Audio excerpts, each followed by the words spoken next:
ठीक है।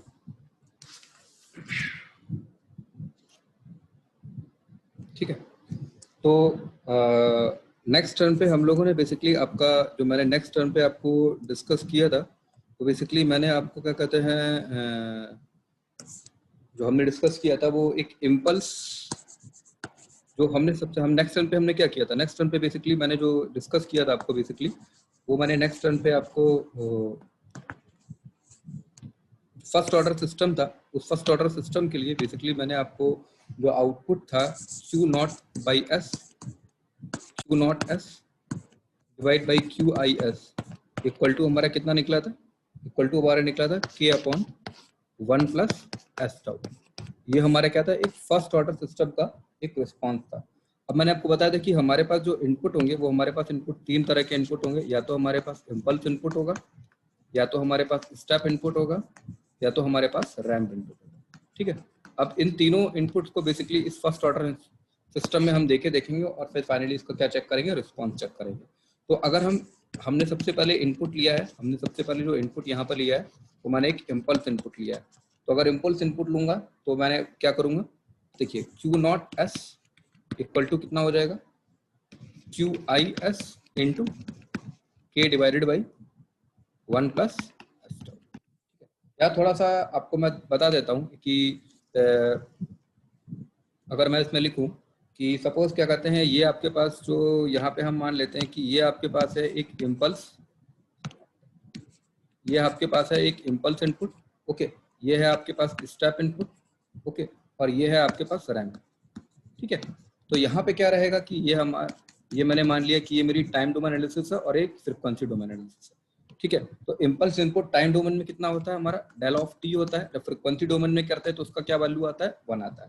इसी तरीके से स्टेप इनपुट होता है, या तो फिर हम सिंपल 1 ले लें या तो कोई कांस्टेंट को अगर ए से रिप्रेजेंट कर दें, और फ्रीक्वेंसी डोमेन में कितना करेंगे, 1/s करेंगे, पर स्टेप का कितना हो जाएगा फ्रीक्वेंसी डोमेन में, a/s हो जाएगा। उसी तरीके से रैम को देखेंगे तो हम क्या लिखते हैं, टी लिखते हैं, या फिर क्या लिखते हैं बेसिकली इसको एटी लिखते हैं। अगर टी को हम फ्रीक्वेंसी डोमेन में लिखेंगे तो कितना हो जाएगा, 1/a² हो जाएगा, और एटी को अगर फ्रीक्वेंसी डोमेन में लिखेंगे तो कितना हो जाएगा हमारा, ये a/s² हो जाएगा।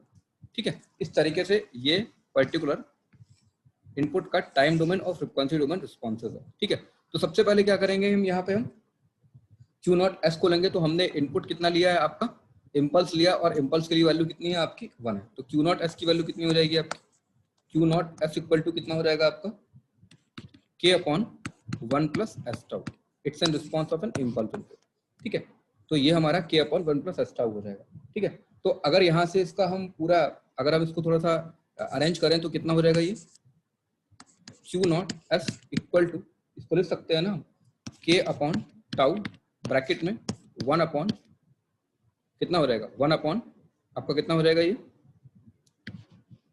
1 upon s plus 1 upon tau, it is 1 upon s plus a inverse Laplace transform e की पावर माइनस एटी। तो अगर इसको टाइम डोमेन में रिप्रेजेंट करेंगे तो कितना हो जाएगा, Q naught T equal to कितना हो जाएगा, के अपॉन टाउ इंटू ई की power minus T by tau.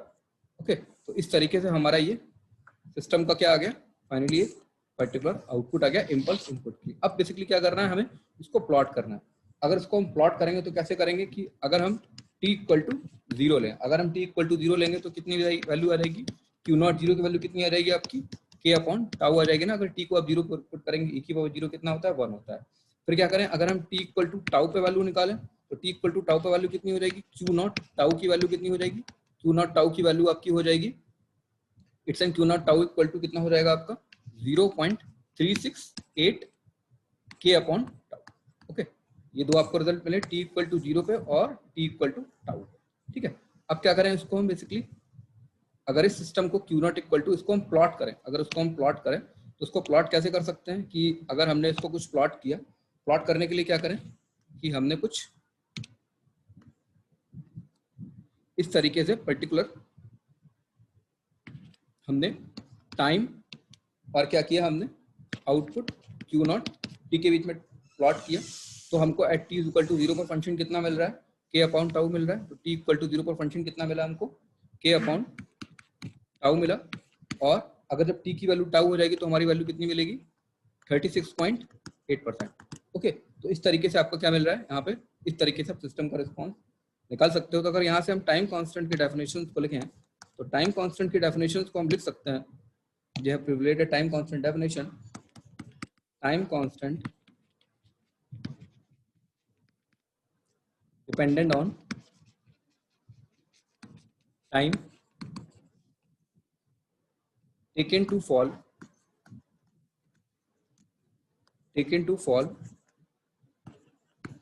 36.8% of initial value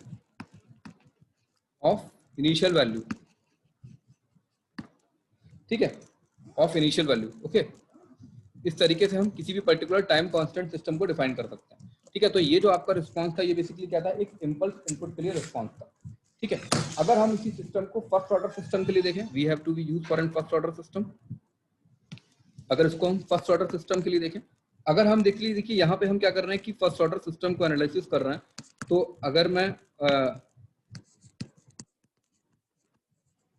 first order system हमारा क्या निकल कर आया था सबसे पहले, k/1 + s tau। तो जो हमने ऊपर ग्राफ पुट करा है वो किसके लिए किया है, इम्पल्स इनपुट के लिए किया है। अब हम ग्राफ किसके लिए पुट करेंगे, स्टेप इनपुट के लिए ग्राफ को हम ड्रॉ करेंगे। अब अगर हम यहाँ पे स्टेप इनपुट के लिए ग्राफ को ड्रॉ करें तो स्टेप इनपुट के लिए पता है कि क्या हो जाएगा, Q0 i कितना हो जाएगा, Q0 is हो जाएगा आपका, सिंपल है, आपका कितना हो जाएगा 1/s हो जाएगा, क्योंकि हम स्टेप इनपुट को ले रहे हैं तो हमारा इनपुट कितना हो जाएगा 1/s हो जाएगा। तो हमारा पहले फंक्शन क्या था, देखिए पहले फंक्शन हमारा क्या था, अगर हम पहले फंक्शन को देखें तो पहले फंक्शन था हमारा Q0s equal to QIS into k/1 + s tau। Okay, तो अब क्या करेंगे, हम इस इनपुट की जगह क्या पुट करेंगे, हम सिंपल 1/s tau को पुट करेंगे, 1/s को पुट करेंगे क्योंकि हमने इनपुट चेंज कर दिया है। तो हमारा अब कितना हो जाएगा, Q0s की वैल्यू कितनी हो जाएगी, Q0s equal to k/1 + s tau, और इनपुट कितना हो जाएगा हमारा QIS, और QIS की वैल्यू कितनी हो जाएगी हमारी 1/s हो जाएगी। तो अगर हम यहाँ से Q0s की वैल्यू को लिखें तो Q0s की वैल्यू को हम लिख सकते हैं k/1 + s tau, और इनपुट कितना हो जाएगा हमारा 1/s हो जाएगा। ओके, अब यहाँ पे बेसिकली क्या होगा, इस पर्टिकुलर सिस्टम को क्या करेंगे, पार्शियल इस तरीके से हम करते हैं, जो हमारा पर्टिकुलर इस तरीके से Q0s इक्वल टू कितना हो जाएगा, ये k/s ब्रैकेट में 1 + s tau का पार्शियल फ्रैक्शन करेंगे। तो आप कैसे लिखेंगे इसको, ठीक है, k इक्वल टू a/s, ठीक है, प्लस v/1 + s tau। और अगर आप इसको सॉल्व करेंगे तो फाइनली, तो आपने अपने 12th क्लास में पढ़ा होगा, तो फाइनली आपका Q0t की वैल्यू कितनी आ जाएगी, Q0t इक्वल टू आ जाएगा आपका that equal to k bracket में 1 माइनस इंटू e⁻t/tau। ओके, तो इस तरीके से आपका इस तरीके से आ जाएगा। ओके, ठीक है, तो इस पर्टिकुलर सिस्टम का जो सॉल्यूशन होगा, इस पर्टिकुलर सिस्टम का जो आपका सॉल्यूशन आएगा वो आपका पर्टिकुलर ये कुछ इस तरीके से आ जाएगा। अब बेसिकली हम क्या करेंगे, इस पर्टिकुलर, ये मैंने इसको स्टार इक्वेशन नाम दे दिया, इसको बेसिकली हम क्या करेंगे, प्लॉट करेंगे। We have to be plot this particular system,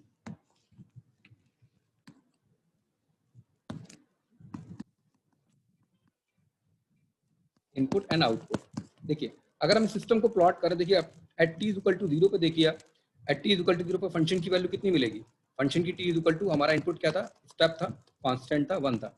अगर हम t इक्वल टू 0 पे देखें तो t इक्वल टू 0 पर फंक्शन की वैल्यू क्या मिलेगी हमको, e⁻0 कितना होता है 1, फाइनली हमारा आउटपुट कितना मिलेगा 1 मिलेगा। ओके, अगर इसको कंटिन्यूसली हम ड्रॉ करते चले जाएंगे तो हमारा फंक्शन किस तरीके से जाएगा, आपको पता होगा ये फंक्शन होगा।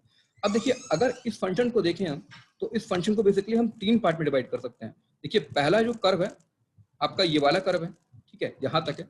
फिर क्या है आपका एक पर्टिकुलर ये वाला कर्व है, और फिर क्या है आपका कर्व ये वाला है। तो ये वाला, ये पूरा जो प्रोसेस है आपका, अगर हम इस पूरे प्रोसेस को देखें तो ये प्रोसेस आपका एक फर्स्ट पार्ट में यहाँ बटा हुआ है, देन आपका सेकंड पार्ट में यहाँ बटा हुआ है, एंड देन थर्ड पार्ट में आपका फंक्शन यहाँ बटा हुआ है। ठीक है, तो अभी मैं आपको इसको एक्सप्लेन करूंगा। तो यहाँ से बेसिकली एक इक्वेशन, अगर हम इस पर्टिकुलर इक्वेशन को थोड़ा सा और सॉल्व करें तो हम लिख सकते हैं। देखिए अगर यहाँ पे हम देखें, अगर हम यहाँ पे ये लिखें एट t इक्वल टू 0 पे, अगर इस इक्वेशन में हम at t equal to 0 put करें तो एट t इक्वल टू 0 पर फंक्शन की वैल्यू कितनी आ रही है, एट t इक्वल टू 0 पर फंक्शन की वैल्यू कितनी आ रही है हमारी, Q0 इक्वल टू 0 आ रही है। ठीक है, at t equal to tau पे हमारी फंक्शन की वैल्यू कितनी आ रही है, हमारी Q0 इक्वल टू कितनी आ रही है 0.632 के, ठीक है, हमारी ये वाली वैल्यू आ रही है। ओके, अब देखिए हम यहाँ पे डिफाइन करते हैं कि what is the meaning of time constant. तो टाइम कांस्टेंट की डेफिनेशन को मैं अभी आपको सिर्फ लिख दे रहा हूँ, फिर मैं आपको प्रैक्टिकल में मैं एक्सप्लेन करूंगा what is the meaning of the time constant. तो टाइम कांस्टेंट की डेफिनेशन को अगर हम यहाँ लिखें तो लिख सकते हैं टाइम कांस्टेंट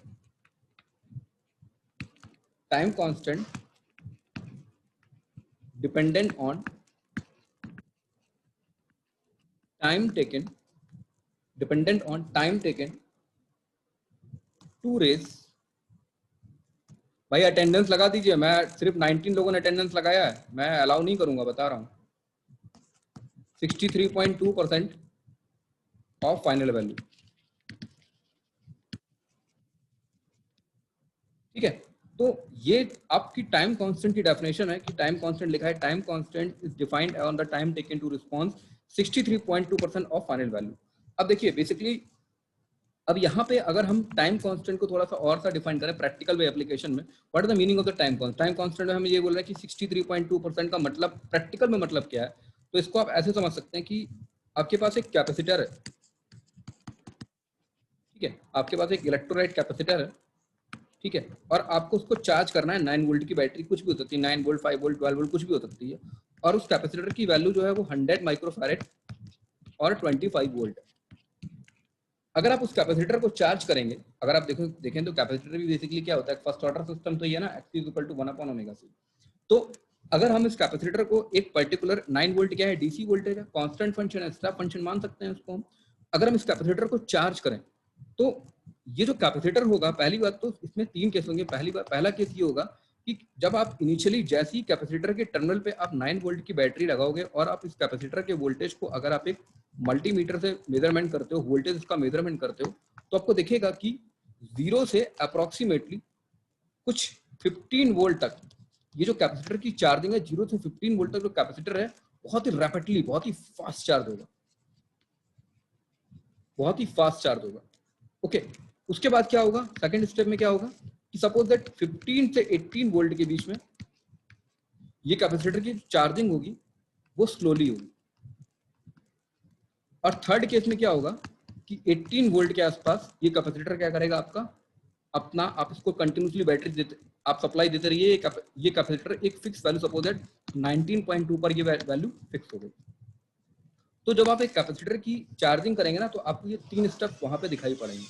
ठीक है, तो टाइम कांस्टेंट का मतलब ये होता है कि टाइम कांस्टेंट इज दैट कि जो कैपेसिटर की आप चार्जिंग कर रहे हैं वो यहाँ पे जो इसका बहुत ही रैपिडली और फास्टली चार्ज हो रहा है, बहुत ही रैपिडली और फास्टली चार्ज हो रहा है। तो ये फास्टली और रैपिडली चार्ज हो रहा है, इसकी जो रेटिंग है बहुत फास्ट है। तो टाइम कांस्टेंट का मतलब होता है कि जो सिस्टम है आपका उसकी एट टी इक्वल 63.2% तक ये जो कैपेसिटर है इसकी चार्जिंग बहुत फास्ट होगी। देन उसके बाद क्या होगा, इसकी चार्जिंग बहुत स्लो होगी, फिर क्या होगा, ये वैल्यू कांस्टेंट दे देगा। तो टाइम कांस्टेंट का मतलब वही होता है कि अप टू टाइम कांस्टेंट जो सिस्टम होता है वो आपका बहुत ही तेजी से अपना बहुत ही फास्ट रिस्पॉन्स देता है। आफ्टर टाइम कांस्टेंट क्या होता है कि सिस्टम का रिस्पॉन्स स्लो हो जाता है और कुछ टाइम बाद सिस्टम का रिस्पॉन्स कांस्टेंट हो जाता है। तो ये कांस्टेंट वैल्यू जो आ रही है 19.2 ये 25 वोल्ट के कंपैरिजन में क्या है, आपकी कुछ एरर है ना, तो इसी को बेसिकली क्या बोलते हैं, हम एरर बोलते हैं। ठीक है, और ये क्या है, आपका डायनेमिक रिस्पॉन्स सिस्टम है। ये भी dynamic response of the system है, बट ये टाइम कांस्टेंट की डेफिनेशन में इसलिए आया क्योंकि time up to time constant तक ये जो कैपेसिटर की चार्जिंग थी बहुत ही रैपिडली थी, बहुत ही फास्ट थी 63.2% तक। मतलब 63.2% का मतलब ये रहता है कि जो भी आपका डिवाइसेस है, जो भी आपका कैपेसिटर है, कोई भी एनर्जी स्टोरेज एलिमेंट है, जो भी सिस्टम है, वो 63.2% तक अपना जो रिस्पॉन्स है वो बहुत ही फास्ट देगा। आफ्टर टाइम कांस्टेंट क्या होगा, सिस्टम का रिस्पॉन्स कैसा होगा, स्लो होगा। कुछ particular time T equal to tau, 2 tau, 3 tau, 4 tau, 5 tau, up to 5 tau तक सिस्टम का रिस्पॉन्स रहता है, वो काफी स्लो रहता है। और आफ्टर 5 टाउ टाइम कांस्टेंट क्या होता है कि जो सिस्टम का रिस्पॉन्स है वो हमारा कैसा हो जाता है, कांस्टेंट हो जाता है। ठीक है, और आफ्टर 5 टाउ टाइम कांस्टेंट जो सिस्टम होता है उसमें कुछ ना कुछ आपका क्या रहता है, पर्टिकुलर एक स्टेडी स्टेट एरर रहता है। ठीक है, तो ये आपको बेसिकली जो ग्राफ है, मैंने ये बेसिकली समझ में आया होगा पर्टिकुलर ग्राफ। ठीक है, ये ग्राफ आपको अच्छे से समझ में आया होगा, ये वाला ग्राफ तो मैंने आपको ये वाला ग्राफ ड्रॉ किया है। ठीक है, दैट ग्राफ। ओके, ठीक है, तो अब नेक्स्ट चलते हैं हम। तो what is the meaning of time constant, तो ये मैंने आपको एक्सप्लेन कर दिया। ठीक है, अब देखिए यहाँ पे मैं आपको एक्सप्लेन करता हूँ एक चीज।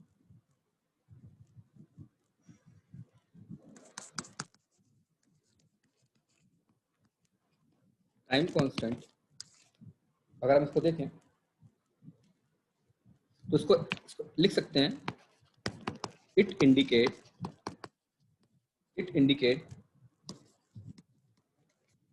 Response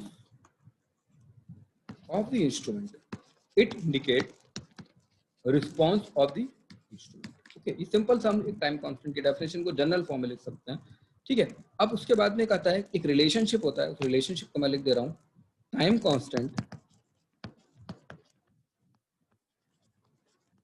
constant inversely proportional to the 1 upon response, time constant inversely proportional to the 1 upon response. Okay, अब इसका मतलब क्या, देखिए यहाँ पे इसको ग्राफिकल रिप्रेजेंटेशन से कुछ ऐसे समझ सकते हैं कि हमारे पास 3 ग्राफ है। एक ग्राफ हमारे पास ये वाला ग्राफ है, एक ग्राफ हमारे पास कुछ ये वाला ग्राफ है, एक ग्राफ हमारे पास कुछ ये हमारे पास सीन है। इसका सपोज दैट इसका हम टाइम कांस्टेंट मान लेते हैं, ये टाइम कांस्टेंट टाउ 1 है, इसका टाइम कांस्टेंट जो है वो टाउ 2 है, और इसका जो टाइम कांस्टेंट है वो हमारा टाउ 3। अब देखिए यहाँ पे अगर आप देखें तो हम रिलेशनशिप बता रहे हैं, time constant inversely proportional to the response. मतलब सिंपल सी बात है कि अगर आपको कोई डिस्टेंस कवर करनी है, सपोज दैट एक पर्सन है और वो एक डिस्टेंस ए से बी तक जाना चाहता है, अगर मैं बोलूं कि उस सिस्टम को ए, और ये डिस्टेंस मान लेता हूं मैं 2 किलोमीटर की है, ठीक है, अगर मैं बोलूं कि एक पर्सन है जिसको ए से बी तक, एक पर्सन 1 है, एक पर्सन 2 है और एक पर्सन आपका 3 है, अगर हम बोले कि पर्सन 1 को ए से बी तक जाने में आपका जो टाइम है वो लगा सपोज 5 मिनट का, इसको लगा 3 मिनट का, इसको लगा 2 मिनट का, तो अगर इसको टाइम 5 मिनट लगा, यानी कि इस पर्सन 1 की जो स्पीड है वो 2 और 3 के बीच में क्या है, 2 और 3 के रिस्पेक्ट में क्या है, कम है ना। ज्यादा समय लगेगा तो क्या होगा, आपकी स्पीड कम होगी ना। तो वही रिलेशन यहाँ पर है, टाइम कांस्टेंट अगर किसी सिस्टम का कम होगा तो उस सिस्टम का रिस्पॉन्स कैसा होगा, फास्ट होगा। तो ये देखिए, अगर आप इस सिस्टम को यहाँ पे पर्टिकुलर देखिए, इस वाले को देखिए, तो इसने अपनी स्टेडी स्टेट वैल्यू को जल्दी अचीव कर लिया, यानी कि इस सिस्टम का टाइम कांस्टेंट क्या है, कम है, और इसका रिस्पॉन्स कैसा है, फास्ट है। ठीक है, उसी तरीके से इस सिस्टम का देखें तो इसका टाइम कांस्टेंट ज्यादा है तो उसका रिस्पॉन्स स्लो है। उसी तरीके से अगर इसका टाइम कांस्टेंट और ज्यादा तो उसका रिस्पॉन्स क्या है, स्लो है। आप इस एग्जांपल से समझ सकते हैं कि 2 मिनट वाले को अगर हम देखें तो 2 मिनट वाले को हम बोल सकते हैं कि 2 मिनट वाला पर्सन जो है इसका टाइम ज्यादा है, इसको पहुंचने में टाइम बहुत कम लगा है, इसका टाइम बहुत लगा, यानी कि इसकी स्पीड कैसी होगी, ज्यादा होगी ना। तो वही सिस्टम यहाँ पे मैंने एक्सप्लेन किया, time constant inversely proportional to the 1 upon response of the system. Okay, ठीक है, ओके।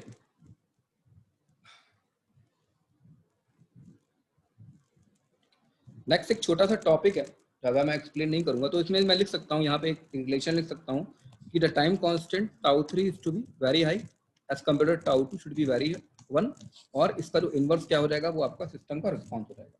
ठीक है, थर्मोमीटर की इक्वेशन है, एक थर्मोमीटर की इक्वेशन है, मैं थर्मोमीटर की इक्वेशन लिख दे रहा हूँ।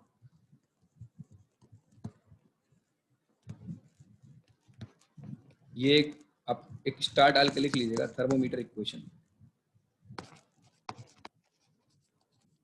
अगर हम एक थर्मोमीटर की इक्वेशन को देखें तो एक थर्मोमीटर टेम्परेचर है, आप एक थर्मामीटर है जिसका आपको टेम्परेचर किसी पर्टिकुलर टाइम पर आपको टेम्परेचर बताना है। तो कोई भी थर्मोमीटर हो तो उसमें हर थर्मोमीटर का, क्योंकि हर थर्मोमीटर बेसिकली क्या होता है, आपका एटमॉस्फेयर में रखा रहता है, तो उसमें क्या रहेगा, आप ऐसे समझ लीजिए कि एक्सपेरिमेंट है, इसमें आपका बेसिकली क्या रहेगा, अब वाटर भरा हुआ, हॉट वाटर है, ठीक है, हॉट वाटर है, और आपने से थर्मोमीटर डिप किया। अब जब आप इनिशियली थर्मोमीटर डिप करने से पहले थर्मोमीटर वो आपका एटमॉस्फेयर के कांटेक्ट में होगा ना। अगर थर्मोमीटर आपका एटमॉस्फेयर के कांटेक्ट में होगा तो थर्मोमीटर का कुछ इनिशियल टेम्परेचर होगा। ठीक है, तो उस इनिशियल टेम्परेचर को हमने रिप्रेजेंट कर लिया थीटा आई। ओके, अब सपोज कि जब आपने थर्मोमीटर इसमें डिप कर दिया तो थर्मोमीटर के में क्या होगा, आपका कंटिन्यूसली टेम्परेचर की वैल्यू बढ़ेगा, और थर्मोमीटर में कंटिन्यूसली टेम्परेचर जो उसमें जो भी आपका पारा वगैरह जो भी है, तो उसमें क्या रहेगा कि आप उसमें पर्टिकुलर पारे मरकरी में आपका क्या रहेगा, डिस्प्लेसमेंट होगा, और एक पर्टिकुलर पॉइंट के बाद मरकरी क्या रहेगा, आपका कांस्टेंट हो जाएगा। ठीक है, तो उस पर्टिकुलर टाइम बाद आपका हमने मान लिया कि जो फाइनल टेम्परेचर है उसको बेसिकली हमने रिप्रेजेंट कर दिया थीटा एफ से।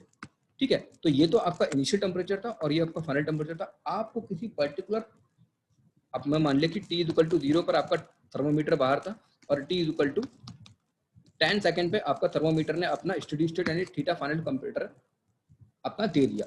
पर अगर आप ये चाहते हो कि थर्मोमीटर का temperature at t is equal to 7 second पे मेजरमेंट करना चाहते हो, at t is equal to 7 second पे आप थर्मोमीटर का टेम्परेचर मेजरमेंट करना चाहते हो, तो उसकी इक्वेशन होती है, व्हाट इज द इक्वेशन?